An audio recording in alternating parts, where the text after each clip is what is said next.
주께서 오늘 우리에게 주시는 말씀은 로마서 3장입니다.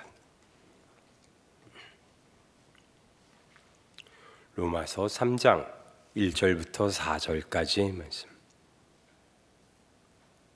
신약 성경 242페이지 있습니다.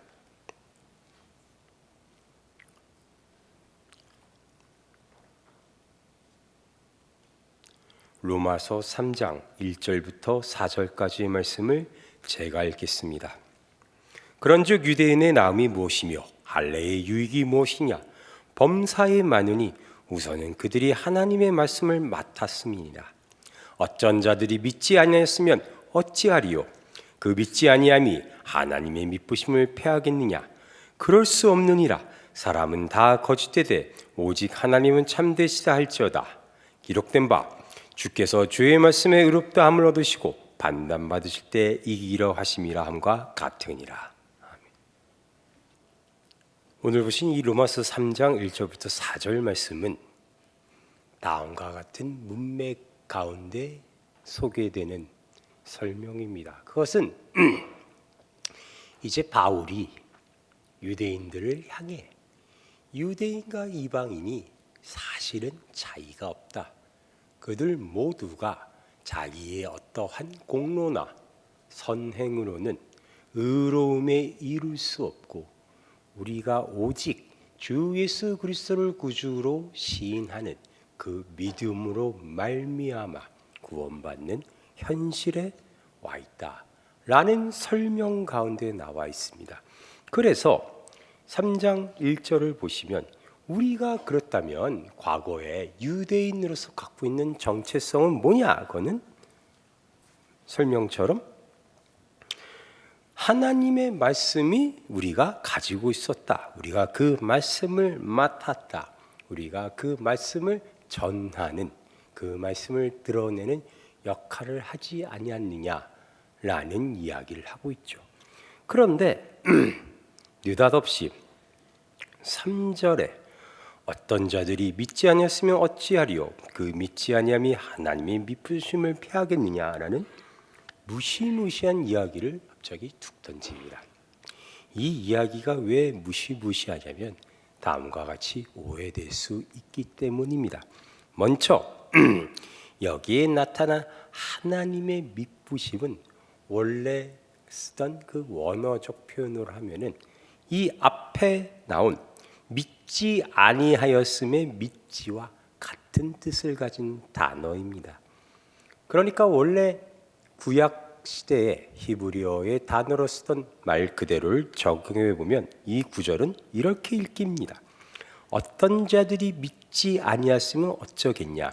그 믿지 아니하님이 하나님의 믿음을 패하겠느냐? 그대로 해석하자면 믿지 아니한다 한들 하나님을 믿는 그 믿음이 없어지지 아니한다라는 뜻이 됩니다. 그래서 무시무시하다고 여러분께 말씀을 드린 겁니다. 왜냐하면 하나님을 믿지 않는데 믿었다, 믿겠다, 믿었었다가 된다. 다시 말해 이 사람은 하나님을 평생 믿지 아니하고 믿음을 언제나 거부했지만 그는 하나님의 믿음이 중단되지 않아서 그렇다고 하나님을 믿지 않는다고 판단되지 않아서 결국 구원받게 된다라는 이야기가 되기 때문입니다. 충격적이지 않습니까?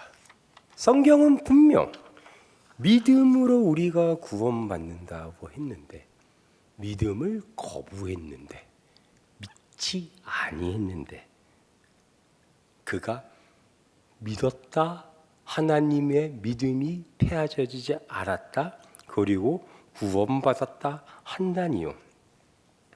제 말이 맞는지 어디 한번 계속 볼까요?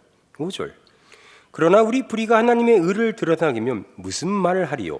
내가 사람의 말한 대로 만언니 진노를 내리시는 하나님이 불의하시냐? 결코 그렇지 아니하니라. 만일 그러하면 하나님께서 어찌 세상을 심판하시리요? 그러나 나의 거짓말로 하나님의 참되심이 더 풍성하여 그의 영광이 되었다면 어찌 내가 죄인처럼 심판을 받으리요? 무슨 얘기입니까? 우리의 뿌리가 하나님의 의를 드러내게 하면, 나의 거짓말로 하나님이 참되심이 더 풍성하여 그의 영광이 되었다 하면 내가 어떻게 심판을 받겠느냐? 내가 평생을 악인처럼 죄인처럼 살아왔다 한들 그렇게 산 나의 인생을 통해 하나님의 의로움이 드러나고 하나님의 영광이 나타나면 그걸로 나는 심판 때에 심판을 받지 않는다라는 이야기입니다. 그럼 우린 바로 그런 생각이 들죠. 그럼 막 굳이 선을 행하지 않아도, 율법을 지키지 않아도 하나님께 막해도 되는 거네. 어차피 내가 그래봤자 그 모든 것이 교회를 드러나고 하나님의 말씀을 드러내는 것에 사용되기만 한다면 괜찮은 거네. 그렇게 우둔한 생각을 할까봐 바울이 다음과 같은 이야기를 덧붙이죠. 8절. 또는 그러면 선을 이루기 위하여 악을 행하자 하지 않겠느냐? 어떤 이들이 이렇게 비방하여 우리가 이런 말을 한다고 하니 그들은 정죄받는 것이 마땅하니라. 그러면 어떠냐? 우리는 나으냐? 결코 아니라. 유대인이나 헬라인이나 다 죄아래 있다고 우리가 이미 선언하였느니라. 갑자기 이렇게 가죠. 이런 얘기를 하는 겁니다. 그러면 일부러 죄를 짓는 놈과 우리가 다른 게 없지 않느냐라고 하니까 그런 짓을 하는 자는 당연히 정죄를 당한다. 그런데 사실 그런 질문은 성립되지 않는다. 왜? 9절. 그러면 어떠냐? 다시 보시겠습니다. 우리는 나으냐? 즉 유대인은 나으냐? 결코 아니라. 유대인이나 헬라인이나 다 죄 아래 있다고 우리가 이미 선언하였느니라. 방금 전에 얘기했죠. 하나님의 말씀을 맡았던 유대인이나 하나님을 모르고 지 잘난 줄 알고 살았던 헬라인이나 다 죄인이다. 다 죄 아래 있다. 일부러 막 마음대로 죄를 져도 되겠네요라는 것 자체가 성립이 안 된다는 얘기죠. 좀 더 보실까요? 10절. 기록된 바 의인은 없나니 하나도 없으며 깨닫는 자도 없고 하나님을 찾는 자도 없고 다 치우쳐 함께 무익하게 되고 선을 행하는 자는 없나니 하나도 없도다. 그들의 목구멍은 열린 무덤이요 그 혀로 속임을 일삼으며 그 입술에는 독사의 독이 있고 그 입에는 저주의 악독이 가득하고 그 발은 피 흘린 데 빠른지라. 파멸과 고생이 그 길에 있어 평강의 길을 알지 못하였고 그들의 눈앞에 하나님을 두려움이 없느니라 함과 같으니라. 일부러 죄를 짓는다고요? 선을 행할 수 있지만 굳이 선을 행하지 않고 죄를 짓는다고요? 말도 안 된다는 소리죠. 유대인이건 헬라인이건 원래 지금 모태신앙으로 태어나 집안 대대손 하나님을 믿는 가정이라고 한들, 아니면 집안 대대손 집안 어기 곳곳에 부적을 붙여놓고 때때로 무당을 불러 구판을 벌이는 집안이라 한들 똑같이 하나님 앞에서는 깨닫지도 못하고 하나님을 찾지도 못하고 그 입에는 저주와 악독이 가득하다고 합니다. 얘기를 종합해 봅시다. 하나님을 믿지 않는 것으로, 하나님을 믿지 않는다는 것은 하나님의 믿부심, 다시 말해 하나님의 믿음을 패하지 못한다는 얘기와 이 얘기를 연결지어 보면, 여기서 하나님을 믿는다고 얘기하는 사람이 어떻게 믿게 되는지, 그 믿음은 어떤 내용을 갖고 있는지가 이제 우리의 관심사가 되어야 됩니다. 아니면 도대체 하나도 모르는 이야기들만 들어놓고 우리들끼리 모여서 서로 사기치는 게 됩니다. 세상 사람들이 봤을 땐 너희는 믿는다고 하면서 하나도 우리보다 나은 게 없고 하나도 우리보다 잘난 게 없으면서 니들끼리 자화자찬하고 노래 몇 곡 하면 땡이냐 가 되기 때문이죠. 여러분이 눈치채셨다시피 제 목소리를 들어서 아시다시피 제가 지금 상태가 별로 좋지 않습니다. 설날에 이렇게 힘들게 교회에 오신 여러분 앞에 제가 오래 설교하고 싶은 마음이 없습니다. 그래서 굳이 길게 설명하지 않고 빠르게 결론으로 가겠습니다. 못 알아듣겠다 싶으시더라도 최대한 만뜬다는 눈빛을 하시고 고개를 끄덕이시면서 저를 봐주시기 바랍니다. 믿음이란 원래 구약에 나오는 히브리 단어의 뜻을 따르면 에무나라는 단어인데 하나님의 신실하심, 하나님의 성실을 나타내는 단어이기도 합니다. 즉 믿는다라는 말에는 원래 구약적 전통에는 우리가 하나님의 신실하심, 하나님의 그 성실을 안다라는 뜻을 포함하고 있다고 봐야 합니다. 제가 수요예배 시간에도 얘기했지만 상대방이 나에게 성실하다는 것을 알려면 어떻게 해야 되냐면 솔직히 말씀드리면 나도 늘 아무런 책 잡힐 거 없이 성실했다면 상대방이 성실했던 걸 알 방법이 없습니다. 상대방의 성실은 나의 성실에 대한 아주 응당한 반응일 뿐입니다. 그러면 상대방이 성실하다는 걸 어떻게 알게 되냐면 제가 남녀관계에 연애에 빗대어 봤는데 내 여자친구가 내 남자친구가 나에게 성실하고 신실한지를 어떻게 아냐면 바람도 맞춰보고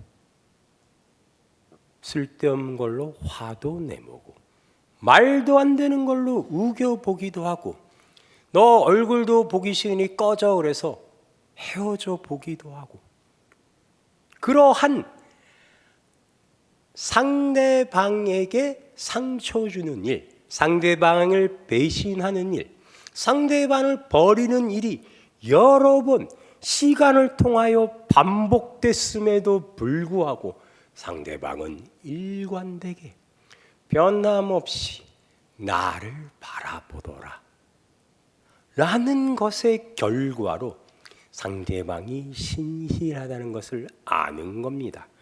바울이 하는 이야기는 그 뜻입니다.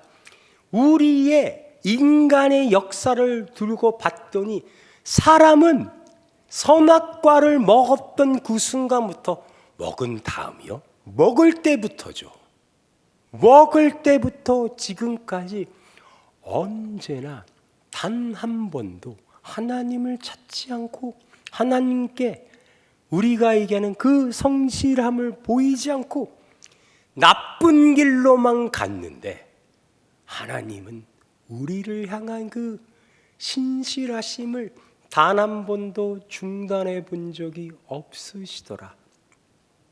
하나님이 믿는다고 선언하는 하나님의 자녀들은 그가 비록 지금 이 시점에는 교회를 다니지 않고 세례를 받지 않고 하나님을 믿는 믿음을 거부한다고 하더라도 하나님께서 그에게 내리시는 그 은혜로 말미암은 네가 나를 믿는다라는 그 진리는 변하지 않더라. 그래서 하나님의 자녀로 거듭난 자들에게는 하나님의 은혜를 거부할 능력이 없는 겁니다. 그의 믿음을 밀어낼 그러한 능력이 없는 겁니다. 다시 말해 믿음으로 받게 되는 그 모든 복과 구원에서 우리는 떨어질 능력이 없습니다. 지옥을 갈 자유가 없습니다. 그것이 성경이 말하는 믿음입니다. 그래서 이러한 하나님의 성실은 우리의 믿음을 완성하는데, 우리가 하나님을 믿는다는 그 믿음은 여러분의 어떤 열정이나 종교적 희생이나 어떤 극단적인 선택을 강요하는 게 아니라 역사가 있습니다. 하나님과 우리가 지나온 시간들이 있습니다. 그래서 언제나 시간이 갈수록, 후대에 갈수록 우리의 믿음은 강해집니다. 아브라함이 믿었던 믿음보다 여러분이 가지고 계신 믿음이 훨씬 더 굳건하고, 그래서 더 강력한 겁니다. 그 옛날 우리나라에 왔던 선교사들이 하나님께서 창조주시오, 예수 그리스도께서 우리의 구주시라고 선포하자 갓쓴 할아버지, 노인, 양반들이 무릎 꿇어 주여 믿사옵니다 했던 이유가, 그들이 미쳐서 생전 처음 듣는 복음을 듣고 갑자기 기적처럼 회심한 것이 아니라 그들이 그들의 신분을 고백한 겁니다. 주여, 나의 이 믿음은 아브라함 때부터, 아니 아담 때부터 지금까지 이어져 나에게 쌓여 지금 내가 그 복에 섰나이다. 내가 오늘 하나님을 처음 만나는 게 아니요, 내가 오늘 주와 처음 걷는 게 아니라 그 옛적 우리 조상들로부터 하나님은 하나님의 성실하심을 이렇게 보여줬군요. 제가 오늘 드디어 내 안에 굳건해져 가만 왔던 나의 믿음을 보옵니다. 그렇게 우리나라에 부흥이 일어났던 겁니다. 야곱은, 여러분에게 이런 예를 때 가장 들기 좋은 사람이 야곱입니다. 야곱은 이 예에 딱 어울립니다. 평생 하나님을 믿는 것을 거부했습니다. 무슨 소리냐? 하나님과 함께 했던 야곱이 아니냐? 어디서 그런 망발이나 하실 텐데, 야곱이 정말 하나님을 믿었다면 하나님이 그에게 씨름을 하러 오실 필요가 없었겠죠. 하나님이 야곱에게 씨름을 하러 오신 이유는 무엇입니까? 야곱아, 너는 나를 믿어라. 이제 나의 성실함을 알아. 쓸데없는 것에 마음 두지 말고 나의 믿음으로만 살아가도록 해라. 야곱이 거부하죠. 그래서 밤새 씨름하다가 하나님이 야곱의 허벅지 관절을 돌려놓습니다. 절름발이가 된 야곱이 이제 드디어 하나님을 붙잡고 복을 내려다가고 빕니다. 그제서야 하나님이 야곱에게 이스라엘이란 이름을 주시죠. 그럼 야곱은 그때 드디어 하나님을 믿게 됐나요? 방금 제가 드린 설명에 따르면 야곱이 하나님을 믿었다고 하는 성경의 증언은 그가 태어나기 전부터, 그가 엄마의 태중에 있을 때부터입니다. 하나님은 그때부터 그의 형이 아닌 야곱을 사랑하기로 마음먹으셨다 하셨습니다. 그러면 야곱은 언제 우리가 기대하는 그 믿음을 보여줬을까요? 요거 하나만 봅시다. 창세기 47장입니다.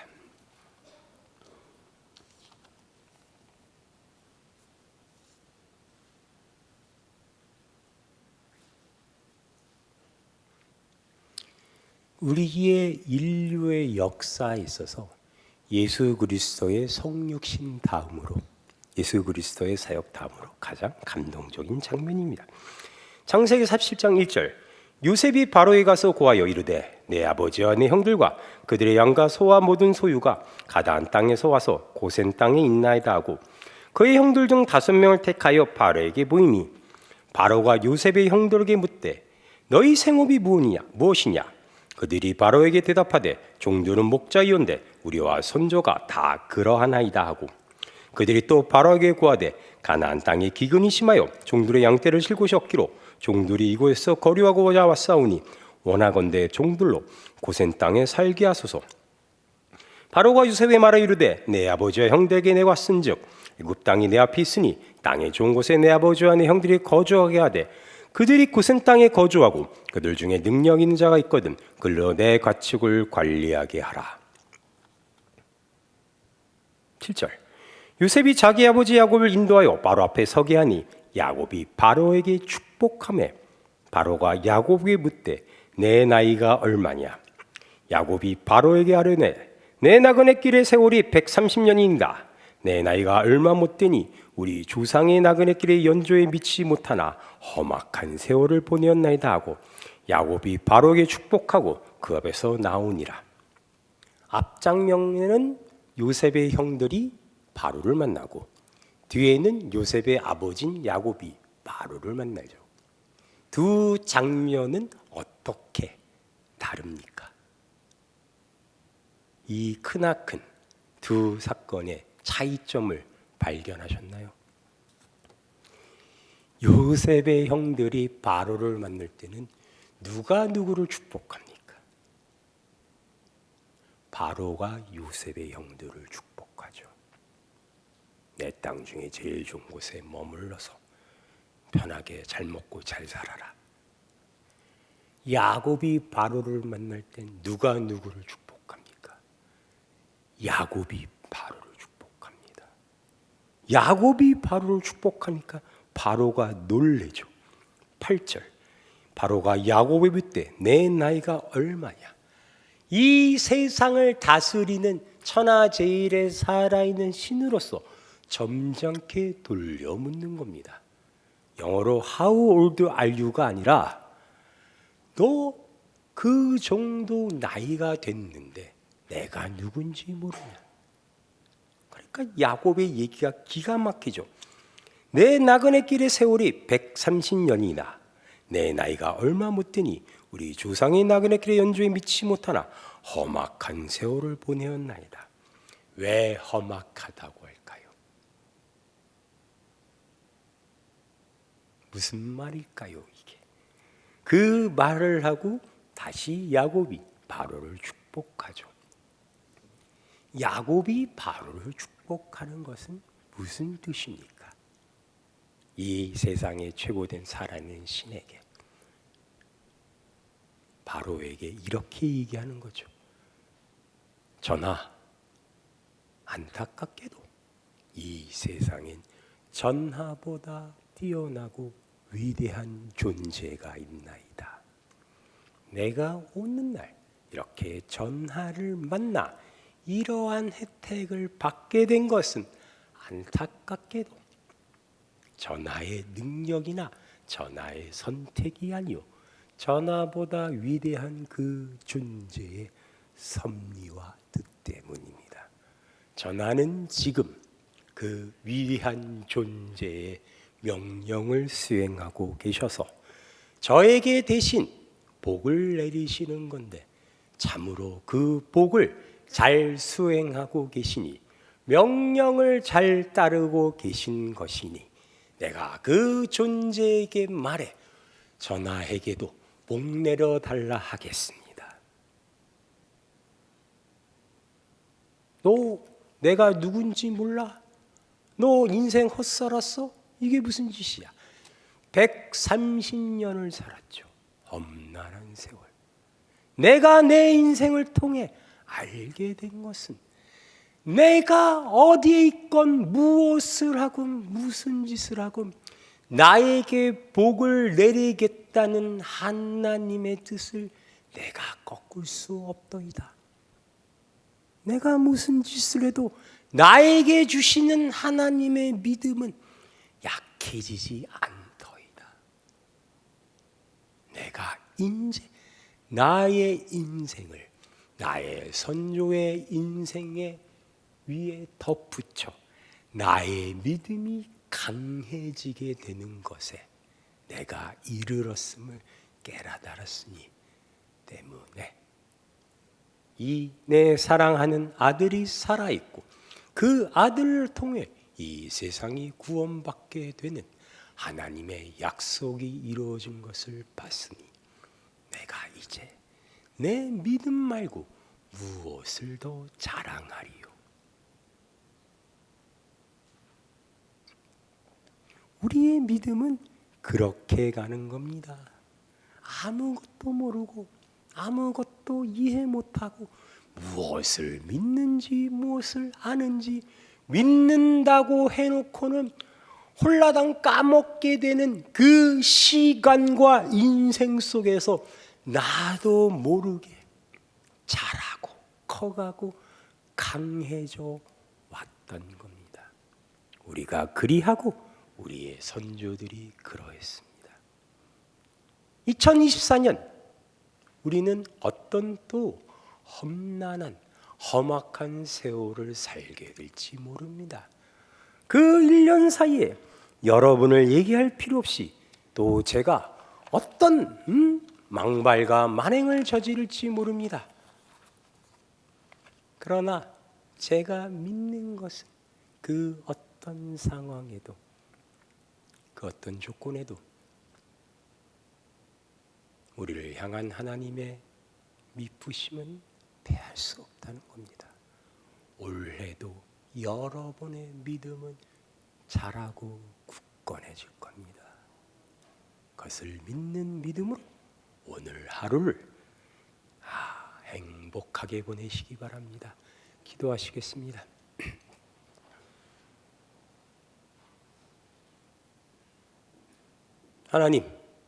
하나님을 믿는 믿음으로 우리가 이날 이때까지 왔나이다.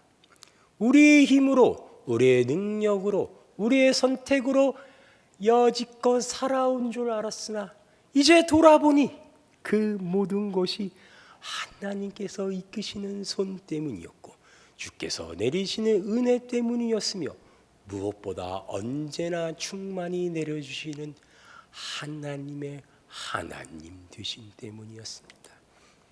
우리가 우리의 자녀들에게 또 우리의 교우들에게 우리가 사는 이 세상에 믿음으로 살아가는 신자임을 드러내는 올해가 될 수 있도록 주께서 우리를 인도하여 주시옵소서. 예수님의 이름으로 기도하였습니다.